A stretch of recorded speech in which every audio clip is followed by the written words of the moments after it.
Welcome to my channel. Mapagpalang araw sa inyong lahat mga ka-dreamer. Umpisa na tayo. What's up mga ka-dreamer, at magandang araw sa inyo mga ka-dreamer. At kumusta kayo ngayon mga ka-dreamer? Kumusta? At samahan niyo muna ako dito sa ating content video ngayon mga ka-dreamer. At halika kayo, samahan niyo ako dito at mag-unbox tayo ng ating nabili sa Honda mga ka-dreamer. Ayan, may bago tayong nabili mga ka-dreamer. Isang CDI unit ng ating Honda Wave 110 Alpha. Ayan mga ka-dreamer. Ayan ang CDI unit ng ating Honda Wave 110 Alpha. Ayan mga ka-dreamer ang part number niya kung kayo'y bibili ng original genuine parts. Halika kayo, unbox natin to mga ka-dreamer. At nito pa ito mga ka-dreamer, at galing itong kasa talaga mismo. Sa Honda mismo ito binili mga ka-dreamer. At pagpapalit na ako mga ka-dreamer, at ang ating motor ay namamalya na.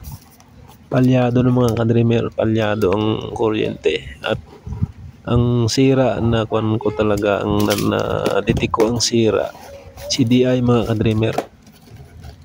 Kasi ang CDI mga ka-dreamer, humiram ako sa same na unit natin, yung luma. Pinalitan ko yung aking stock. Ayun, gumanda siya. Nagluluko siya mga ka-dreamer pag mainit na yung motor. Yun ang sinyalis na CDI ang sira mga ka-dreamer. Ayan yung ating CDI. Masdan nyo ito. Ayan ilang pin ba ito? 6 pin. At ito yung kanyang number. Ayan mga ka-dreamer, pwede nyong i-screenshot yan mga ka-dreamer, at para may guide kayo sa pagbili. Kung same tayo ng unit ng motor mga ka-dreamer, ayan, guide talaga nyo yan sa pagbili mga ka-dreamer. Ayan, ilang pin ito? 6 pin. Pero ang nagagamit lang sa ating Honda Wave 110 Alpha, 4 pin. Yung ibang paa na yan, bypass yan. Wala yung nakasaksak na wire doon sa stock natin na sakit.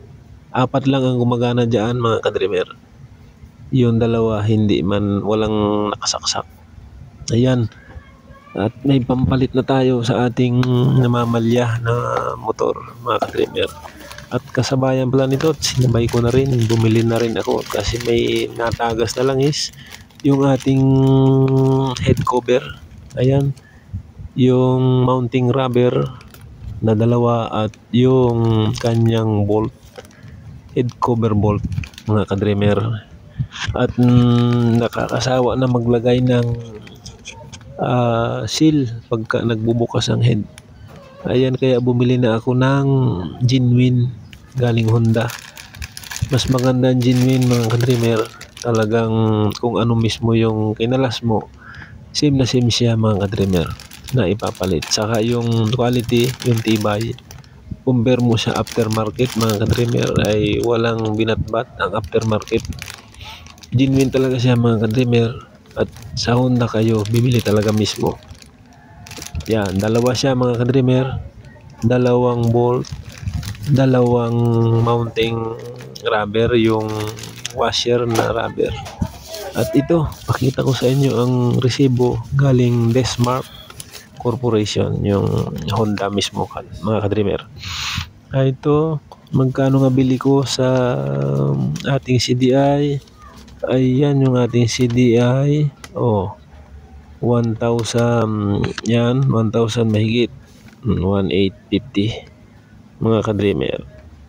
Ayan, 1,850 mga ka-dreamer sa ating resibo. Yan, 1,850. Ayan, para may guide kayo. At yung ating head cover bolt, ang isang piraso ay 110. Yan, 110. Yun namang rubber washer na oil seal na yon ay 105 ang isa. Ay dalawa yan mga ka-dreamer, kaya yan ang total yan. At yun mga ka-dreamer, at isang mabilisang video lang yan natin mga ka-dreamer, at maging guide nyo. Maraming salamat mga ka-dreamer. Thank you for watching. Paki-subscribe na rin po sa aking channel. Bahit ang bell icon. Maraming salamat. Paalam.